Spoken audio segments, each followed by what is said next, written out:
ಎಲ್ರಿಗೂ ನಮಸ್ಕಾರ. ಪೊಳಲೀಸ್ ಕಿಚನ್ಗೆ ಸ್ವಾಗತ. ಊಟದ ಜೊತೆಗೆ ಹಪ್ಪಳ ಸಂಡಿಗೆ ಇದ್ದರೆ ಯಾರಿಗೆ ತಾನೇ ಇಷ್ಟ ಆಗಲ್ಲ? ಅದು ಮನೆಯಲ್ಲೇ ರುಚಿಯಾಗಿ ಶುಚಿಯಾಗಿ ಮಾಡಿದರೆ. ಅರ್ಧ ಕಪ್ ರವೆ ಇದ್ದರೆ ಸಾಕು, 50 ಸಂಡಿಗೆಯನ್ನು ಮಾಡ್ಬೋದು. ಬನ್ನಿ, ಅತಿ ಸುಲಭ ವಿಧಾನದಲ್ಲಿ ರವಾ ಸಂಡಿಗೆ ಹೇಗೆ ಮಾಡೋದಂತ ನೋಡೋಣ. ಮೊದಲಿಗೆ ರವಾವನ್ನು ಪುಡಿ ಮಾಡ್ಕೋಬೇಕು.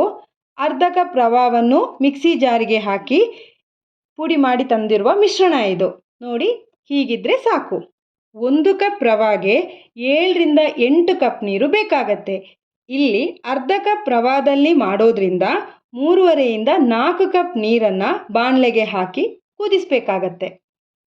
ನೀರಿಗೆ ರುಚಿಗೆ ತಕ್ಕಷ್ಟು ಉಪ್ಪನ್ನು ಹಾಕ್ತಾ ಇದ್ದೀನಿ. ಯಾವತ್ತು ಸಂಡಿಗೆ ಅಥವಾ ಹಪ್ಪಳ ಮಾಡಿದಾಗ ಸ್ವಲ್ಪ ಕಮ್ಮಿನೇ ಉಪ್ಪನ್ನು ಹಾಕಿದರೆ ಒಣಗಿದಾಗ ಉಪ್ಪು ಸರಿ ಹೋಗುತ್ತೆ.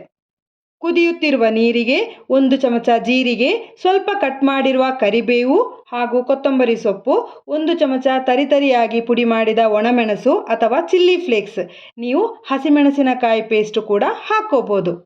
ಎಲ್ಲವನ್ನೂ ಹಾಕಿ 1-2 ನಿಮಿಷ ಕುದಿಸಬೇಕು. ಹೀಗೆ ನೀರನ್ನು ಕುದಿಸೋದ್ರಿಂದ ಹಾಕಿರುವ ಪದಾರ್ಥಗಳ ಅಂಶ ಬಿಟ್ಕೊಂಡು ಬರುತ್ತೆ. ಇನ್ನು ಪುಡಿ ಮಾಡಿರುವ ರವಾವನ್ನು ಹಾಕಿ ಗಂಟಿಲ್ಲದಂತೆ ಮಿಕ್ಸ್ ಮಾಡ್ಕೋಬೇಕು. ರವೆ ಹಾಕಿದ ನಂತರ 1-2 ನಿಮಿಷ ಕೈ ಬಿಡದೆ ಈ ಥರ ಮಗಚ್ಕೊಂಡಿರಬೇಕಾಗತ್ತೆ. ಇನ್ನು ಇಂಗನ್ನು ಹಾಕಿ ಮಿಕ್ಸ್ ಮಾಡಿ 1 ನಿಮಿಷ ಕುದಿಸಿ. ವಿಡಿಯೋದಲ್ಲಿ ನೀವು ನೋಡ್ತಿರ್ಬೋದು, ರವೆ ಚೆನ್ನಾಗಿ ಬೆಂದಿದೆ, ಹಿಟ್ಟು ಗಟ್ಟಿ ಆಗ್ತಾ ಕೂಡ ಬರ್ತಿದೆ.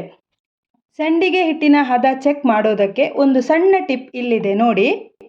ಒಂದು ಸೌಟಿನ ಹಿಂಭಾಗವನ್ನು ಹಿಟ್ಟಿಗೆ ಅದ್ದಿ ಒಂದು ಲೈನ್ ಹಾಕಿ. ಆ ಲೈನ್ ನೀಟಾಗಿ ಫಾರ್ಮ್ ಆಗಿ ಈ ಥರ ಕಂಡ್ರೆ ಹಿಟ್ಟು ಸರಿಯಾಗಿದೆ ಅಂತ ಅರ್ಥ.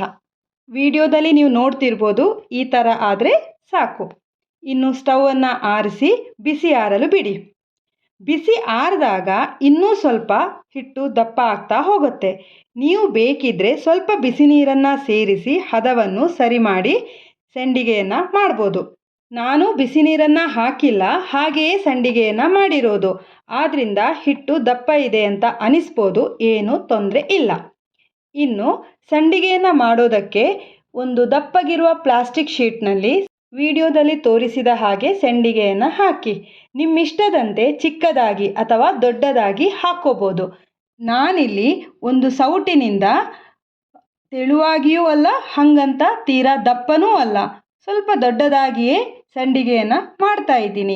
ನೀವು ಸ್ಪೂನ್ ಸಹಾಯದಿಂದಲೂ ಸಂಡಿಗೆಯನ್ನು ಮಾಡ್ಬೋದು. ಬಿಸಿಲು ಚೆನ್ನಾಗಿದ್ದರೆ 1-2 ದಿವಸದ ಬಿಸಿಲಿನಲ್ಲೇ ಸಂಡಿಗೆ ಒಣಗಿ ಸಿಗತ್ತೆ. ಒಂದು ವೇಳೆ ಬಿಸಿಲಿಲ್ಲ ಅಂತ ಇದ್ದರೆ ಫ್ಯಾನ್ ಗಾಳಿಯಿಂದಲೂ ಒಣಗಿಸ್ಬೋದು. ಪೂರ್ತಿಯಾಗಿ ಸಂಡಿಗೆಯನ್ನು ಹೊಯ್ದಾಯಿತು. ಇನ್ನು ಇದನ್ನು ಬಿಸಿಲಿನಲ್ಲಿಟ್ಟು ಒಣಗಿಸಬೇಕು.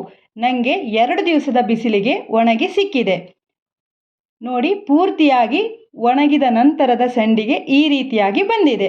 ತುಂಬ ದಪ್ಪನೂ ಇಲ್ಲ, ಹಾಗಂತ ತೆಳುವಾಗಿಯೂ ಇಲ್ಲ. ಒಣಗಿರುವ ಸಂಡಿಗೆಯನ್ನು ಕಾಯಿಸಿ ಕೂಡ ತೋರಿಸ್ತಾ ಇದ್ದೀನಿ. ಕಾದಿರುವ ಎಣ್ಣೆಗೆ ಸಂಡಿಗೆಯನ್ನು ಹಾಕಿ ನೋಡಿ ಎಷ್ಟು ಚೆನ್ನಾಗಿ ಅರಳ್ಕೊಂಡು ಬಂದಿದೆ ಅಂತ. ಕೆಂಪಗೆ ಕಾದ ನಂತರ ಎಣ್ಣೆಯಿಂದ ತೆಗಿತಾ ಇದ್ದೀನಿ. ಬಿಸಿಲಿದ್ದಾಗ ಹೀಗೆ ಸಂಡಿಗೆಯನ್ನು ಮಾಡಿಟ್ರೆ 1 ವರ್ಷದವರೆಗೂ ಸ್ಟೋರ್ ಮಾಡ್ಕೋಬೋದು. ನಿಮಗೆ ಬೇಕು ಅಂತ ಅನಿಸಿದಾಗ ಎಣ್ಣೆಯಲ್ಲಿ ಕಾಯಿಸಿ ಉಪಯೋಗಿಸ್ಕೋಬೋದು. ಇವತ್ತಿನ ರೆಸಿಪಿ ಹೇಗನಿಸಿತು ಅಂತ ಕಮೆಂಟ್ ಮೂಲಕ ತಿಳಿಸಿ. ಹೊಸಬ್ರು ಯಾರಾದರೂ ಚಾನಲನ್ನು ನೋಡ್ತಿದ್ರೆ ಸಬ್ಸ್ಕ್ರೈಬ್ ಆಗಿ ನೋಡಿ. ಇನ್ನಷ್ಟು ಹೊಸ ರೆಸಿಪಿಯೊಂದಿಗೆ ಮತ್ತೆ ಸಿಗ್ತೀನಿ. ಧನ್ಯವಾದಗಳು.